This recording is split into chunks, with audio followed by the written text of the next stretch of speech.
जलों का ये केवल 1% है जो हमारे पीने योग्य है, हमारे कामों में है, बहुत कम है, इसलिए जल को हमें बर्बाद नहीं करना है।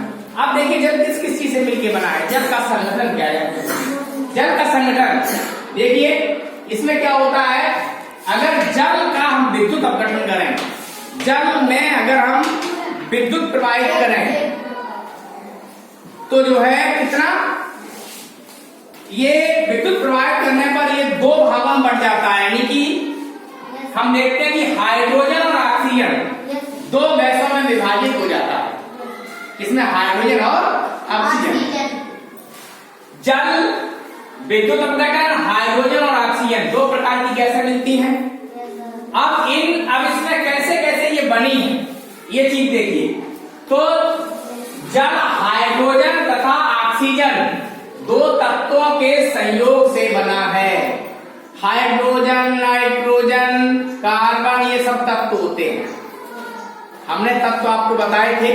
तो उन्हीं में से हाइड्रोजन और ऑक्सीजन दो तत्व हैं, इनसे मिल करके जल बना है। हाइड्रोजन और ऑक्सीजन से मिल करके जल बना, समझे। अब कैसे कैसे देखिए, हाइड्रोजन के दो परमाणु होते हैं और ऑक्सीजन का केवल एक परमाणु होता है। या देखो एक H ये लिखा है, एक H ये लिखा है, प्लस एक ऑक्सीजन लिखा है, बराबर हाइड्रोजन ऑक्सीजन हाइड्रोजन, ठीक। यानी कि दो परमाणु हाइड्रोजन, एक परमाणु ऑक्सीजन, बराबर कुल हुए तीन परमाणु, दो हाइड्रोजन के एक ऑक्सीजन का, यही जल हो गया। ये क्या हो गया, जल। इसको ऐसे लिखते हैं, H से H जुड़ा प्लस O बराबर HOH। अब H दो बार है तो H2 हो गया, O एक बार है तो अकेला हो गया, तो इसको H कितने हैं, दो, तो लिख दिया 2H प्लस O बराबर H2O, ठीक है। तो ये बन गया हमारा जल। ये जल का संगठन है, इसमें जल की इतनी चीजें पाई जाती हैं। अब बात आती है कि जल को जल का संगठन होगा, किससे जल हमारा बना है। हाइड्रोजन और ऑक्सीजन नाम के दो तत्वों से मिलकर बना है, जिसमें दो भाग हमारे हाइड्रोजन के, एक भाग हमारा ऑक्सीजन का। दो परमाणु हाइड्रोजन, एक परमाणु ऑक्सीजन, ठीक है। ये परमाणु का अनुपात इसका हो गया। अब एक और अनुपात होता है, वो बात की बात है। अब हम देखेंगे जल हमारा कैसा होता है, जल के गुण क्या है।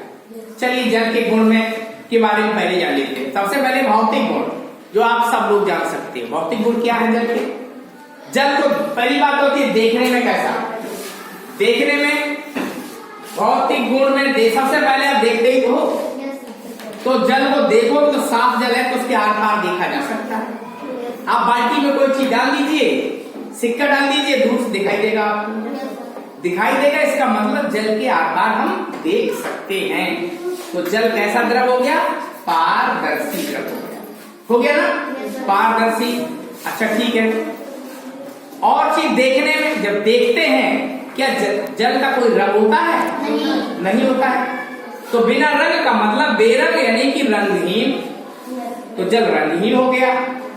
जल में से कोई खुशबू आती है, नहीं आती है। अगर साफ स्वच्छ जल है तो उससे किसी भी प्रकार की कोई खुशबू नहीं आती है। इसका मतलब क्या हो गया कि गंधहीन हो गया, कोई गंध नहीं आ रही है उससे। चलिए ठीक है। हम लोग पीते भी हैं जल, क्या जल मीठा लगता है या खट्टा लगता है या कड़वा लगता है, नहीं लगता है, ठीक है। अगर साफ स्वच्छ जल है तो वो स्वादहीन है।